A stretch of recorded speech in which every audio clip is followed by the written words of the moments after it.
Good morning. I'm Jesse Spencer Smith, and I'll be your Zoom host and your service coordinator today.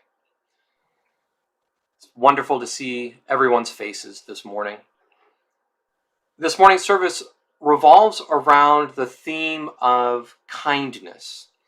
It's a necessity in our lives, and yet too frequently, the world seems to steer us away from it. Today, Reverend Denise has crafted a service that is designed to help us consider how to bring more kindness into our lives and into our communities. In addition to Reverend Denise, you have me, you have Karen as a co-host, you have Sandy, who is at GNUC with a beautiful chalice display, and Denise Graves will be offering our chalice reading. So let us gather together.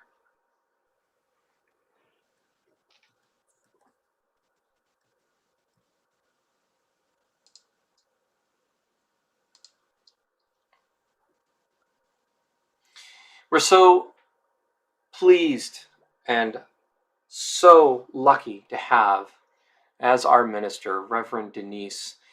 If you find that you are in the need of assistance, if you would like to simply speak to our new minister, please reach out to Reverend Denise at revdenise@gnuuc.org. Today, for our chalice lighting, as Sandy lights our chalice, we have Denise Graves.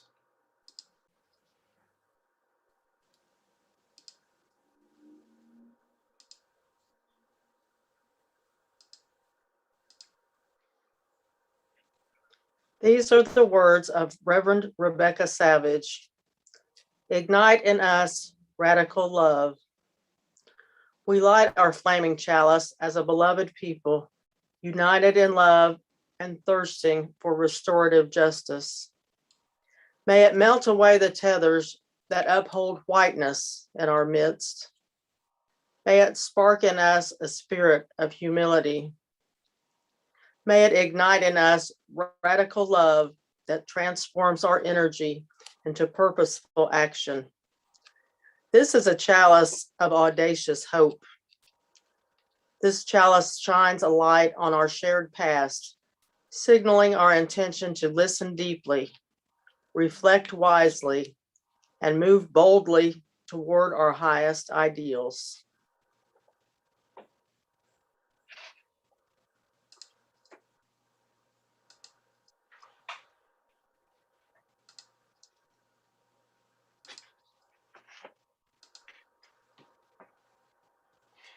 Our covenant gives us the opportunity to renew our promise to one another to practice kindness. Please join me in reading if you are so moved.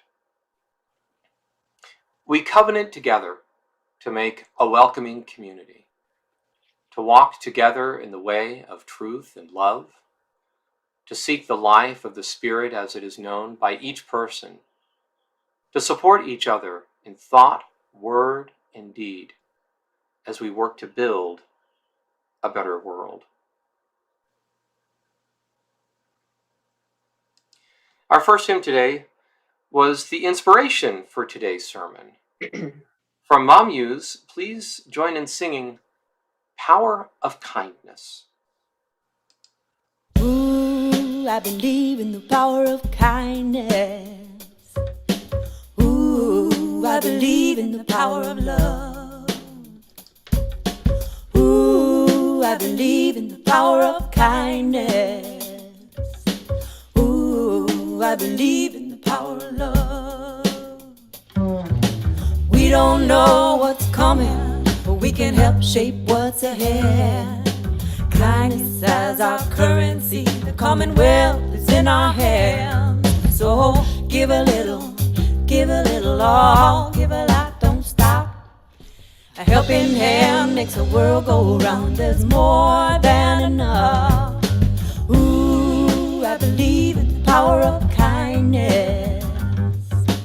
Ooh, I believe in the power of love, power of love. Ooh, I believe in the power of kindness, kindness. Ooh, I believe in the power Look up now, people, but keep your ear to the ground. We are the river flowing, generosity abound. So give a little, all, give a lot, don't stop. A helping hand makes the world go round. There's more than enough. Ooh, I believe in the power of kindness. Ooh, I believe in the power of love. Power of love. Ooh, I believe in the power of kindness. Kindness. Ooh, I believe in the power of love. Honeybees serve sweetness only to help the world bloom. Bringing love to the flower, from the flower to the fruit. We can learn a thing or two. So give a little, all, give a lot, don't stop. A helping hand makes the world go round. There's more than enough. Ooh, I believe in the power of kindness. Ooh, I believe in the power of love. Power of love. Ooh, I believe in the power of kindness. Kindness. Ooh, I believe in the power of love. We don't know what's coming. We can help shape what's ahead. Kindness as our currency. The commonwealth is in our hands. So give a little, all, give a lot, don't stop. A helping hand makes the world go round. There's more than enough. Ooh, then follow, follow, follow, follow, follow. Ooh, power of love. Give it away, whoa, whoa. Generosity. Love, love. Ooh, it's free, it's free, it's free, it's free to give and to receive. Body.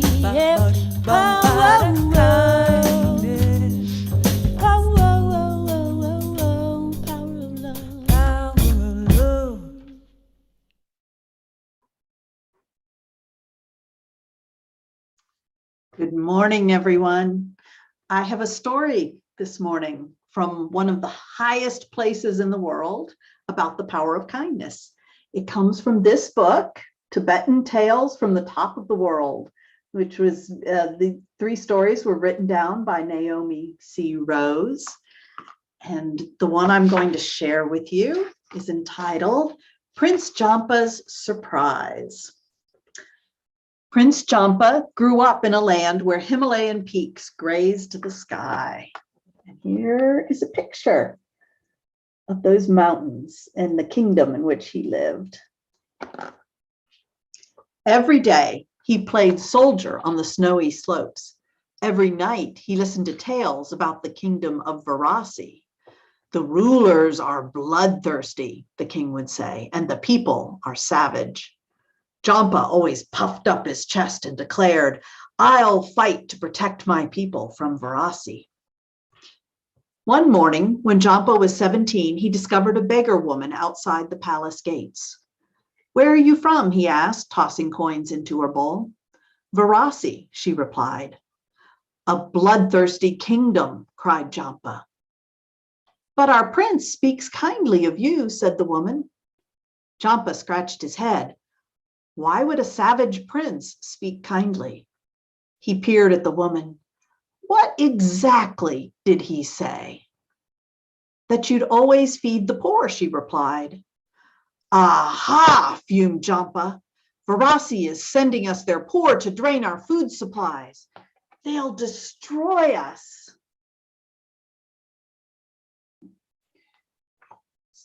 He stormed into the king's chambers and announced Varasi's sinister plan. "We must protect our people," said Jampa. The king waved his staff in the air. "Take 5,000 horsemen and surprise them with an attack." And here go Jampa and the 5,000 horsemen.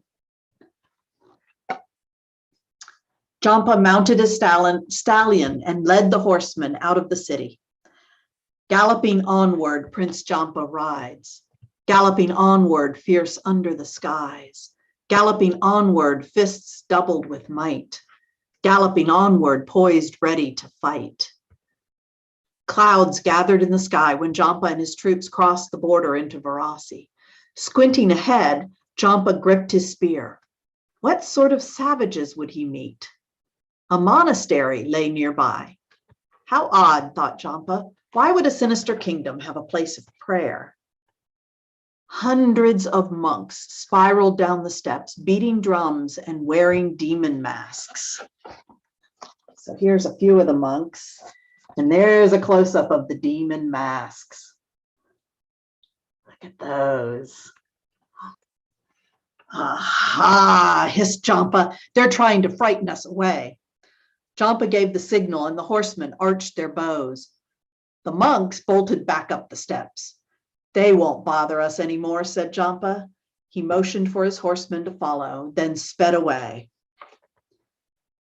When twilight fell, Jampa and his troops set up camp in a windswept meadow. They huddled around the fire, drinking chang and sharing tales of Varasi. Those people eat mud. They force children to work 20 hours a day. They keep wicked spirits as pets.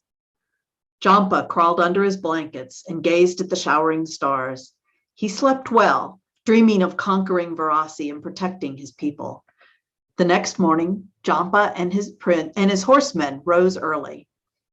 Galloping onward, Prince Jampa rides. Galloping onward, fierce under the skies. Galloping onward, fists doubled with might. Galloping onward, poised, ready to fight. Before long, Jampa spotted peasants in a potato field. The sweet rhythm of their chant drifted in his ears. How odd, he thought. Why would a sinister kingdom have peaceful songs? The peasants stopped digging and stuck out their tongues like a family of snakes.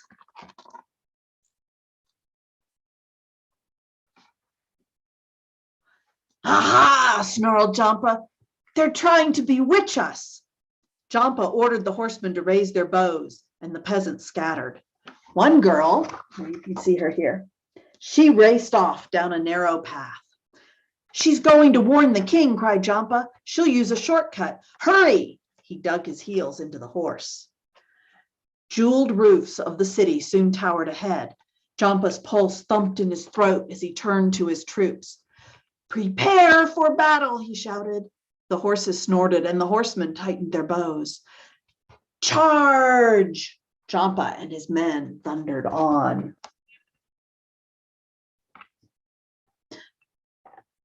A split second later, Jampa jerked on his reins. The steeds reared in a cloud of dust and the horsemen froze. This is what they saw.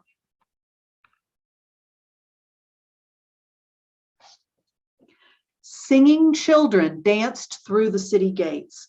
Musicians blew horns and people waved in greeting. Jampa gaped. Was this a trick? Where were the bloodthirsty savages? Shall we attack? Asked a horseman. I don't know, sputtered Jampa. A young man wearing a crown stepped forward. Welcome, he said. I'm Prince Losang. A girl told us you were coming. He extended his hand. We prepared a surprise celebration. Huh? No, said Jampa as he puffed up his chest. We won't celebrate with a sinister kingdom. Why would you call us that? Asked Losang. I've heard of your savage ways since I was a boy, said Jampa, and your monks wore demon masks. Losang chuckled. Those are masks of guardians to protect you on your travels. But your peasants stuck out their tongues like vicious snakes, said Jampa. To show there are no lies written on them, replied Losang. Jampa stared out at the crowd. Their gentle faces reminded him of the people in his own kingdom. He shook his head and sighed. It's my own mind that's been full of lies. He dismounted from his horse and clasped Losang's hand. are, the two young princes. The horsemen dismounted too. Cheers rang from the crowd, and the festivities lasted through the night. When the sun spread its warm rays, Jampa embraced Losang. "Farewell, my new friend," he said. Then Jampa leapt onto his stallion and led the horsemen home. Galloping onward, Prince Jampa rides, galloping onward, wise under the skies. Galloping onward, a new kind of might. Galloping onward, his heart full of light. The next day, Jampa arrived at the palace and told the king about Varasi. "Why did you say their rulers were bloodthirsty and their people were savage?" asked Jampa. The king smoothed his beard. "My father told me of their wicked ways, just as his father told him. But the kindness of Prince Losang speaks louder than those foolish tales. You shall return to Varasi and give them presents of jade and silk." Prince Jampa gathered his horsemen. "Lay down your bows and arrows," he said with joy. "This time we surprise them with gifts of peace." And here ends the story.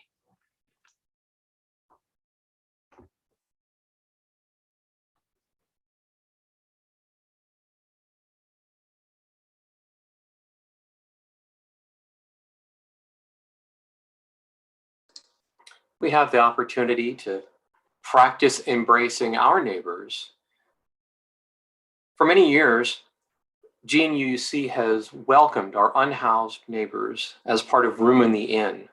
And even though in the last few years we've not been able to host our guests overnight, we don't forget the connections that we made with those that we served. And we thank again Reverend Michelle for getting us connected with the Winter Shelter Network.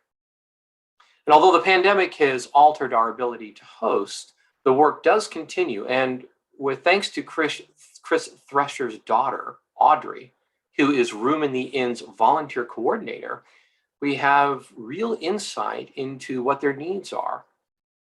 Monetary donations offer the most flexible way in supporting their work. So please donate as you're able to. And you can see on the screen, and you'll also be receiving a text message shortly of how you can pledge through our Share the Plate program. It's simple, it's fast, and allows you to both support the congregation and also support the work of our partner organization, which this month is Room in the Inn. Also know that we'll have an opportunity to support Room in the Inn at the very end of the month when we'll be gathering to put together snack packages and other needed materials as part of our gathering and our service Sunday. Please share as you're able and contribute as you are able.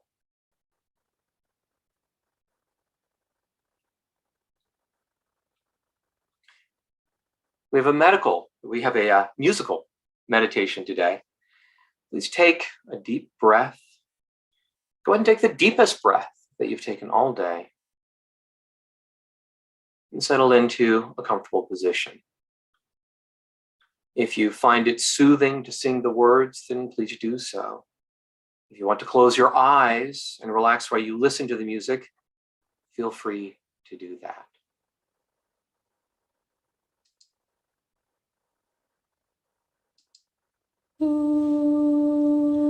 May I be filled with loving kindness. May I be well. May I be filled with loving kindness. May I be well.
May we be well.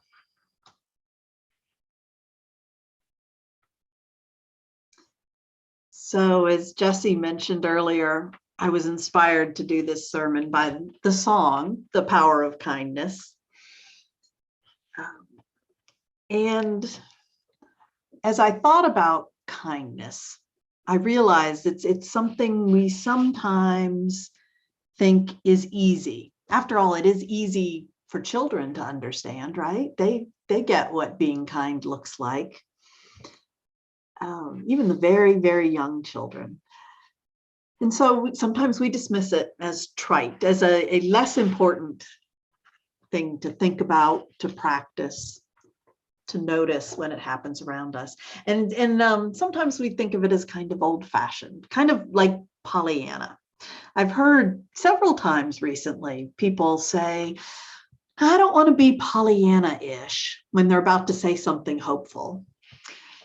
So Pollyanna has this reputation, this character from an old novel and a slightly less old, but still old movie, named Pollyanna, is a little girl who goes around finding the good in everything and in everyone around her. And so people, we don't want people to think we're Pollyanna-ish. I find people of great goodwill and strong minds often saying, I don't know, maybe this is Pollyanna-ish, but, and I've started to wonder, so why not? Why not be like Pollyanna? Why do we have to think that being like Pollyanna, looking for the good in things and being kind, basically, is naive? Maybe, just maybe, there is something there. And when I think about the character of Pollyanna, at some point, I cannot remember when, but during my adult life, as opposed to as a child, I think I watched the movie. As an adult, I either watched the movie again or perhaps I read the book. I honestly cannot remember. But what I remember when I did that was like, oh, she gets kind of an unfair rap for being naive, because Pollyanna is actually simply a very kind person who looks for the best in people and finds the best parts of whatever circumstances she's in. So she relates to what is good and kind in people. She does not just disregard or ignore their misbehavior or the illness or the hurt that is part of their lives, but she looks for ways to bring cheer and comfort and even challenge to those people, to all sorts of different people in her town. She amplifies all the possibilities that are part of the different kinds of situations she and the people around her find themselves in. So she's kind in a way that builds relationship and community. And that's what the movie Pollyanna is about. And yes, it's one of the very early instances of something being Disneyfied to death. And the actress in that movie is terribly, terribly cute. And yet, Pollyanna is kind. Pollyanna looks for the good and builds community and relationships. And that seems to me not perhaps a bad default setting for human interactions. So today, I don't know that I'm actually going to tell you how to be kind, but I want to convince you that being kind maybe deserves a little more of our attention. It might be a good thing to put on our just everyday to-do lists. Recent thought in social sciences, psychology, and neuroscience suggests that kindness may be one of our best hopes in moving society at large toward the common good. And I'm kind of putting this together for myself. Nobody has actually said that I know of, but I'm drawing on lots of people's work here. But one of the first things that I thought of, because somebody else in my household was reading it recently, is Jonathan Haidt's book, The Righteous Mind, which was published, about 8-9 years ago. No, not that long. Anyway, years back. And it's a book about morality and conflict in human society. And one of the really helpful metaphors that Haidt uses is that of the rider and the elephant. You've probably encountered it somewhere. But what he says is, and this is really based, he has a lot of empirical evidence from various studies, which he runs through in the book. But every person, we are inside our brains, the way our brains operate, we are like an elephant with a rider. And so think the visual here, the elephant, very big, very powerful. Pretty much if it wants to go left, you can't make it go right. Okay. The rider sitting on top, think of a human rider sitting on top of that elephant. Okay. That rider represents in the human, within the, the rider and elephant are both parts of us. The rider represents our ultra rational brains. Okay, the intellectual, the parts that we Unitarian Universalists tend to really like a lot. We do lots of good intellectual things, and those are all valuable. But we tell ourselves sometimes that that rider is in charge, that the intellectual rules the body and the emotions, the parts of our brain that work very quickly and very deeply in reaction to the world around us. And in fact, our intellect often, and again, Haidt has got studies that actually were designed very carefully to tease this truth out. The truth is that the work of the intellect, even in morality, he was looking especially at ethical choices. What do people think is right and wrong? When we are making ethical choices or arguments, the intellect usually works just to ratify whatever the elephant in that person has already decided. We have feelings, we have emotions, intuitions that guide us to say, oh, that's just wrong. You've probably had that experience, or you could think of it if you thought for a while, of encountering something, some behavior, some, I don't know, all sorts of different things. Where you just go, no, that's just not right. And you don't know why. Later on, you quite likely think it through if it's important enough or striking enough to you, and your rational brain will construct a reason why it's wrong. But the truth is that morality, and Haidt did lots, and his colleagues did lots of studies that showed that morality and that ethical choice making just doesn't work without the emotions and the intuitions that underlie that intellectual process. So morality is not inherently a rational process. It's not about cognition and thinking through. And this is kind of a radical statement for those of us in the Western intellectual tradition. And it's important to note that this is true for all of us, not just for the people who have the wrong opinions or make the wrong choices. Even those of us who are right, we're still this little tiny rider on top of a big, powerful elephant that's already decided which way to go most of the time. So in my households a month or two ago, when we were talking about this book, my spouse, David, said, yep, you can't carry the elephant. And I made that into another sermon that I gave somewhere else. But it's you can't carry the elephant. Our riders cannot. And we can't carry our elephant, but we also cannot, with our intellects, carry the elephants of other people either.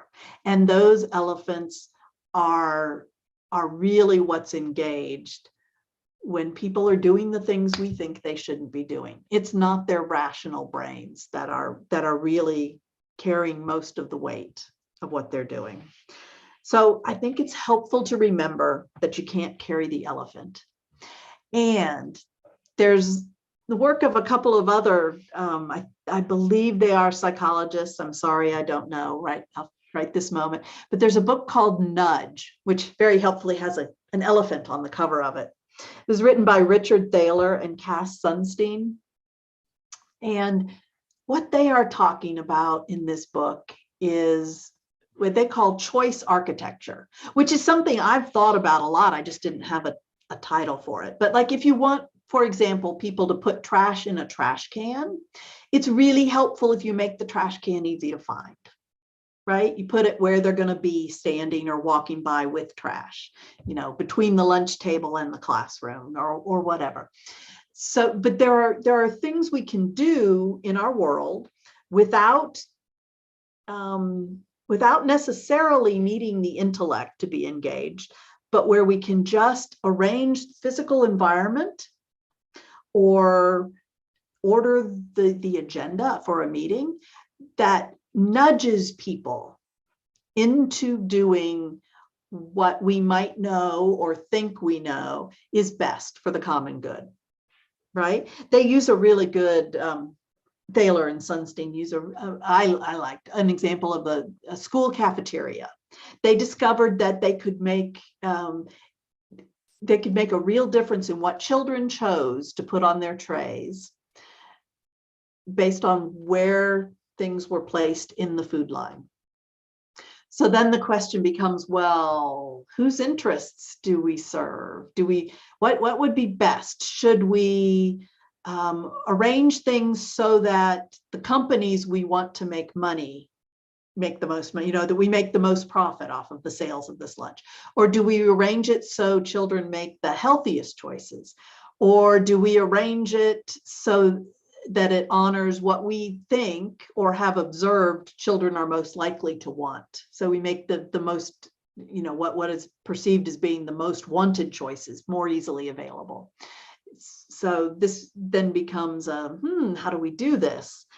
And the main argument of this book is that there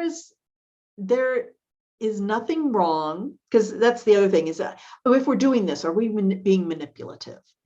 Are we, if we say, well, we want you to eat the broccoli, so we're going to put all the broccoli up front and hide the M&Ms. Is that manipulative? And what they have concluded is that we can actually nudge everyone toward better choices, toward the common good, without inhibiting their freedom and autonomy. If we can influence people to make better choices without disallowing the bad choices. So if you still want the M&Ms, they're still there. But if you put the broccoli first and make it really visible, the M&Ms get picked up maybe a little bit less. And that cafeteria and the vegetables and the sweets, that's just an example. Their book is interesting and it explores all sorts of other ways that we might nudge people, nudge the elephant. I think of this as nudging the elephant into better choices that serve all of us. And their agenda is to help everyone make choices that are better, really, honestly, authentically better for each individual person, for the person making the choice. Because there are so many, and they talk a lot about this, so many places in our lives where we have to make choices about things we don't know enough about. I'm really scared about someday I will get old enough and have to understand Medicare. Or is it Medicaid? I have to understand. I can't even remember because I don't want to think about this yet. But I know that there's going to be this annual period where I have to go and read all the fine print of everything and decide, and they argue that, it might be possible for us to arrange the bureaucratic systems to help guide people through choices like that without limiting their options and without impinging on their freedom. So I think of this as it is very helpful to help the elephant figure things out, because, plan A, B, C, D, there is no intuition there for me. There might be for you. You may be wired differently than I am, but reading through all that fine print does not help my elephant decide which way to go. So perhaps we all need nudges sometimes. One of the other things that I've been reading a lot about, hearing a lot about lately is trauma. And trauma has been part of the human experience, probably as long as there have been humans. We are thinking about it a lot lately. A lot of people are researching it and working on it, and for the last several decades. I recently encountered a really, really helpful book called What Happened to You. It was written by Bruce Perry and Oprah Winfrey, oddly enough. And I was encouraged to listen to the audio version of this, and it's really good. I recommend it. But what my big takeaway from this book was a call for empathy and kindness, both for ourselves and for other people. And again, this is my takeaway from the book. You might get something else because there's a lot of good insight in this book. Was that my takeaway was that most of the time when we're out in the world and we're aware of people making choices we don't think they should make, or holding opinions we think are downright dangerous. There is no shortage of this these days, right? The very human impulse is to wonder what's wrong with you. Now, if you're a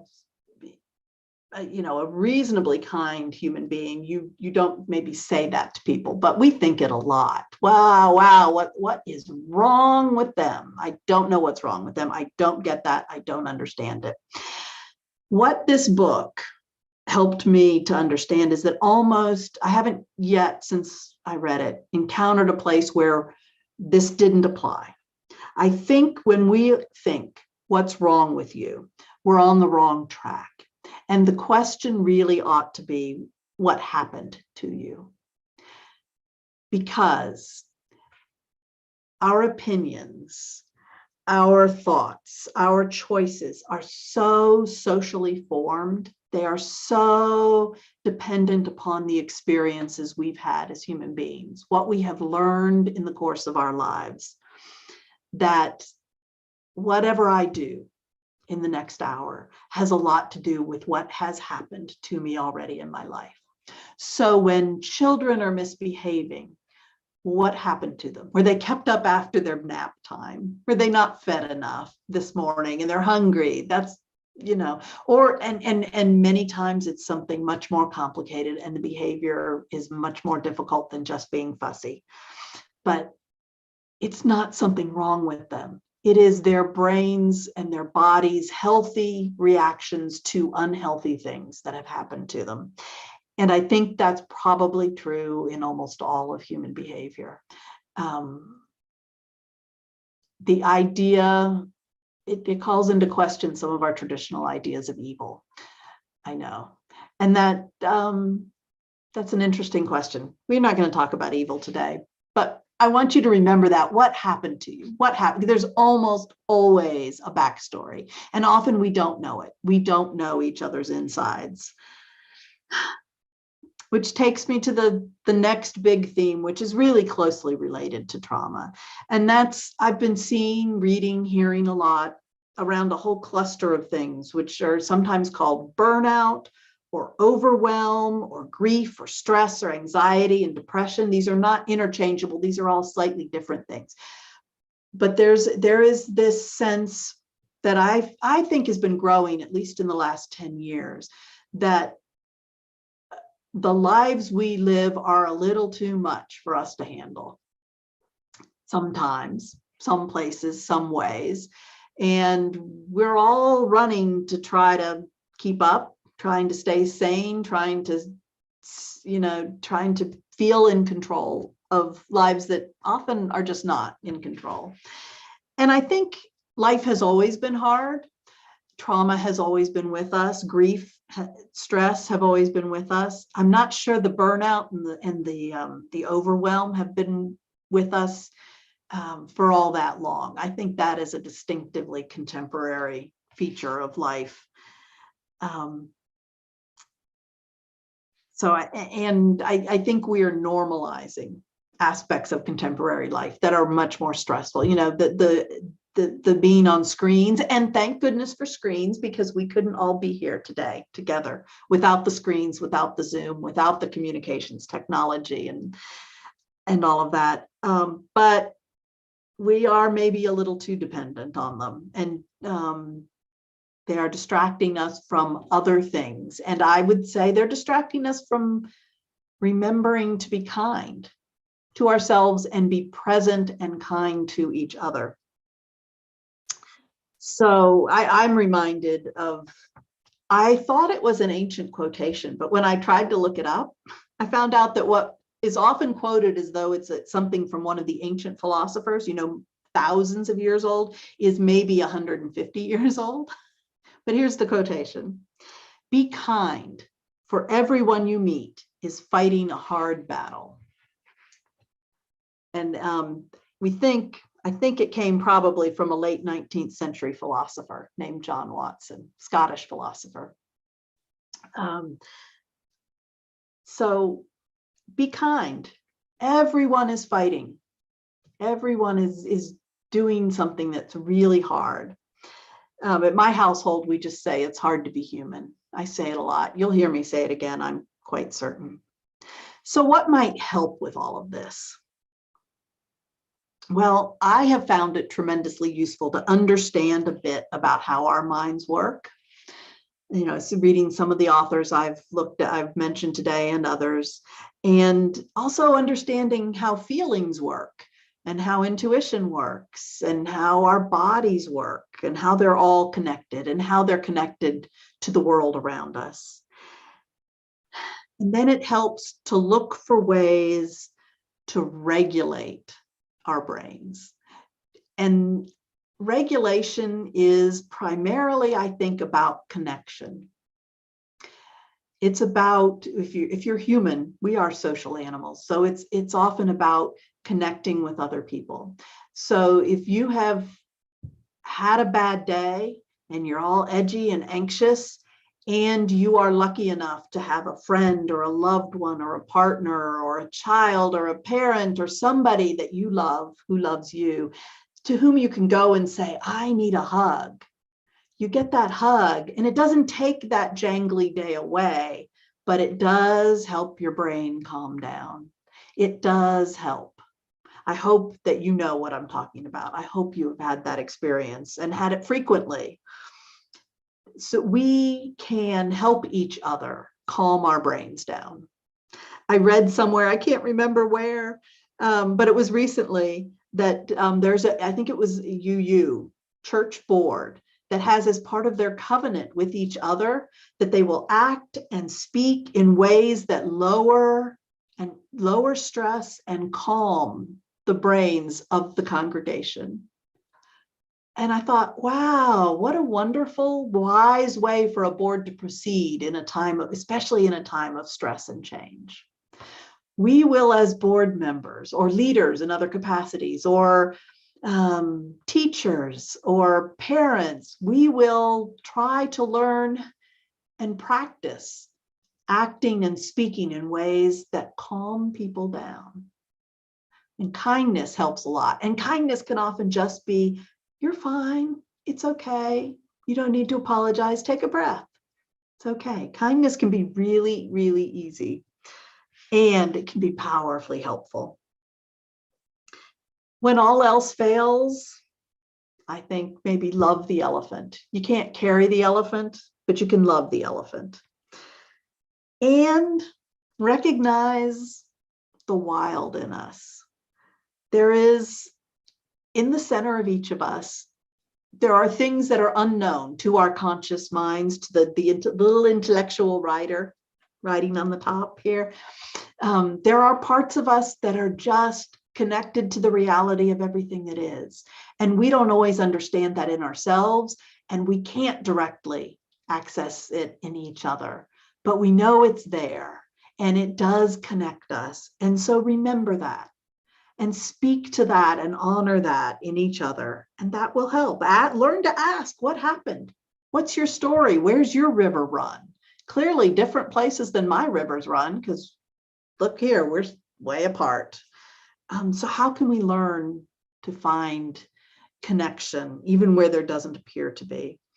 And how can we reframe our struggles?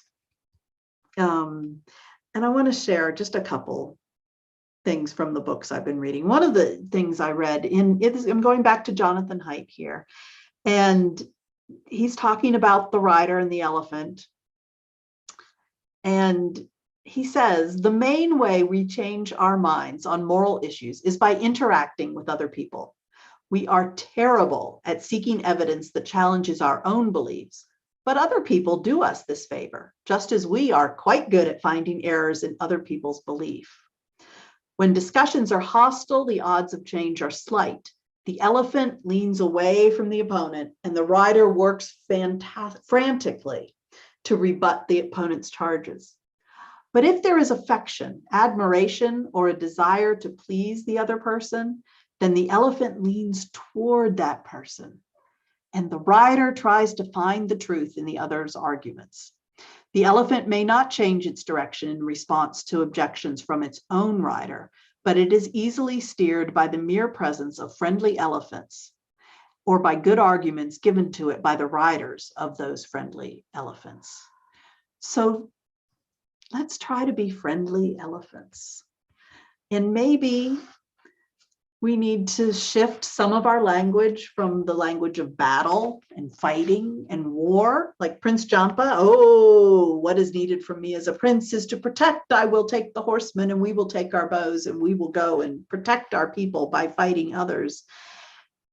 And they are turned aside by the kindness that they meet. And I think that's really, really powerful. That is power. It's kindness, it's simple, it's trite. Small children recognize it, and it can turn aside anger and change people's minds and lead them to a place where they say, oh, well, these were the stories I was told. The people who told me were told them by other people, but here's a person wanting to celebrate with me. That sounds better than this old story. So I want to just read one last quote. This is from Brian Doyle, who's an essayist I recently discovered. And he has a very short essay that's actually about changing how we talk about cancer. He starts with the idea we talk about people fighting cancer, and he wants to say, maybe not. It has not been his observations of other people around him undergoing cancer. So he proposes an alternative to that fighting metaphor that I think is good for all of us in many places in life. And he says this: maybe if we celebrate grace under duress, rather than the illusion of total victory, we will be surprised less and prepared more when illness and evil lurch into our lives, as they always will. And maybe we will be a braver and better people if we know we cannot obliterate such things, but only wield oceans of humor and patience and creativity against them. We have an untold supply of those extraordinary weapons, don't you think? So my audacious hope is that we do have an extraordinary supply of those gifts, and that we can be kind enough to learn them and practice them and use them. Perhaps we cannot carry the elephant, but to mix metaphors shamelessly, maybe with kindness, we can float that elephant to higher ground. May it be so, and may we find the patience, creativity, and kindness to make it so.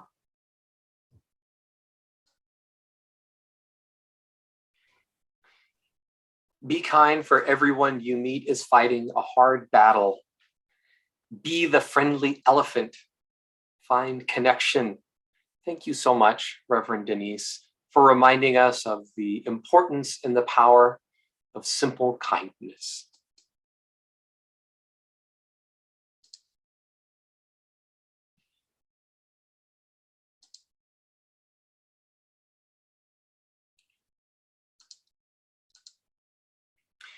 Please join in with this joyful virtual choir singing Answering the Call of Love.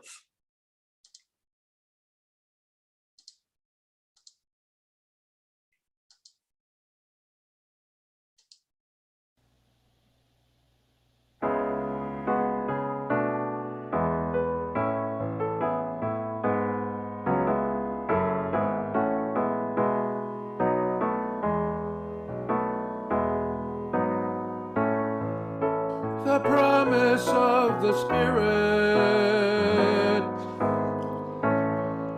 faith, hope, and love abide, and so every soul is blessed and made whole. The truth in our hearts is our guide.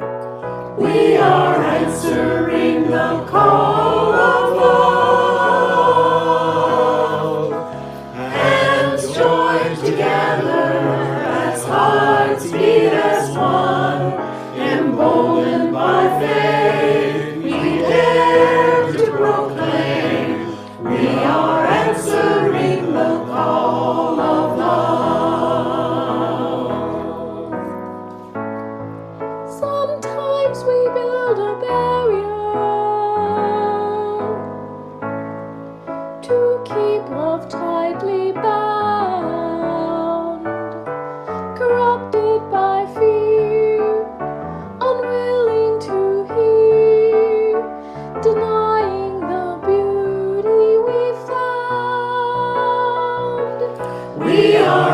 answering the call of love.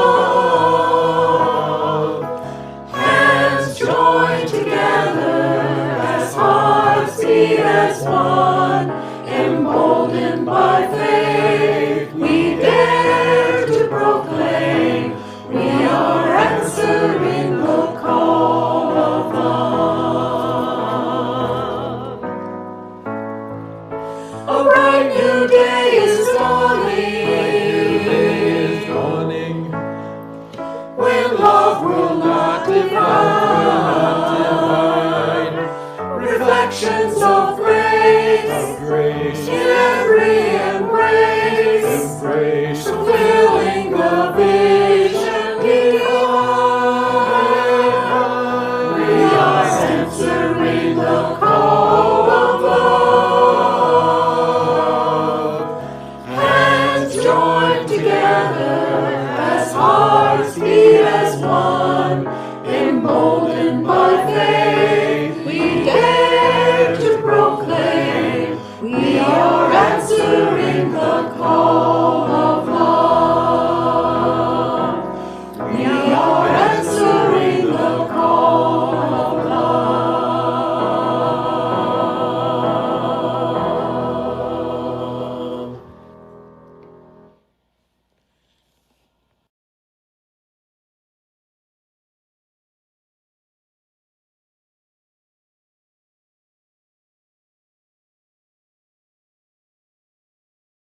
We've now come to the end of our service where we share our service online. We'll be ending the YouTube stream. Everyone who's joined us on the online stream